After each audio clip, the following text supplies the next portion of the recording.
I'm bringing you a special video tonight by viewer request. A viewer by the name of Marissa Carto asked a very special question. Do you ever have animals escape? Of course I do. Everyone does, and that's the honest truth.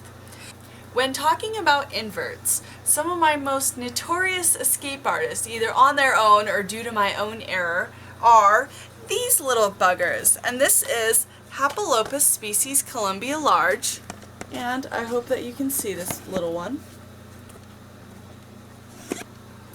These are notorious for escaping, especially when they're tiny. They're so small, they're almost microscopic. You have to even be very, very careful about holes in enclosures because a regular sized hole, they can climb right out of. They are naughty, naughty, naughty. The other animal I have a booger of a time with is this little bugger.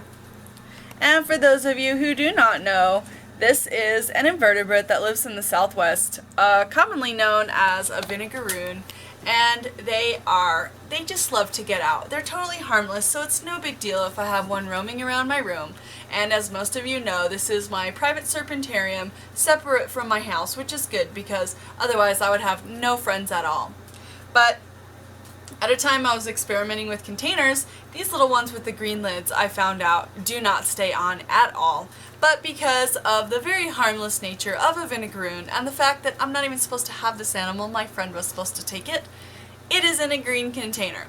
Of course, I will be rehousing this animal in the very near future.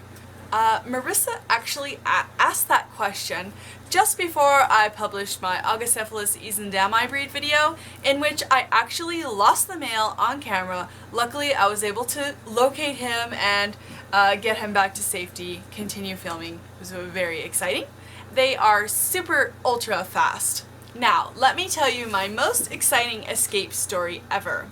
In the early 90s, when I got my first opportunity to breed this beautiful animal, which is Poecilotheria fasciata, commonly known as the Sri Lankan ornamental. My animals bred, it was so exciting, and then she bolted on me and I lost her. I was in an absolute panic. There was not a whole lot of literature publicized on the animals at that time. Of course, there was no YouTube for you to become educated from if you had a random question. And so, me being the amateur that I was, decided to, in the spirit of experimentation, try to keep her in a hamster cage because that just seemed like a brilliant idea to me at the time. Of course, it did not house her efficiently and she was lost. So for an hour or so, I tore my house apart in a frenzy looking for her. At night, when I turned the lights off and went to bed, I heard something mysterious drop from my bookshelf, and lo and behold, there she was. I learned a few very important lessons about that.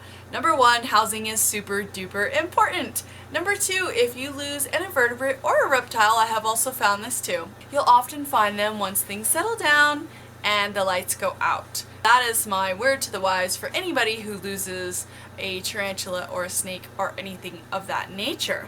That is the cold and honest, brutal truth on the escapes.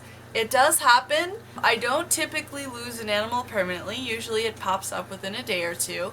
And even if I don't find it really quickly, it is enclosed in my room, which is climate controlled, it's safe, and it keeps that animal from escaping out into the environment, which we all know is very, very important for responsible hobbyists.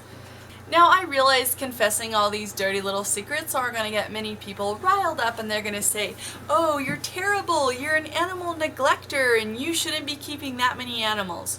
Well, the reality is, I am human, and although I am a very efficient and responsible animal keeper, sometimes things just happen. It's for that very reason that I have built a private building that I have all these animals enclosed in, so they can be safe, the public can be safe, and I can rest easy knowing that I have these animals and I'm keeping them in a responsible nature. So go ahead and leave me any questions or comments that you have below. Feel free to message me or email me at deadlytarantulagirl@yahoo.com. I hope you guys enjoyed this nitty-gritty confession, and I'll see you again soon.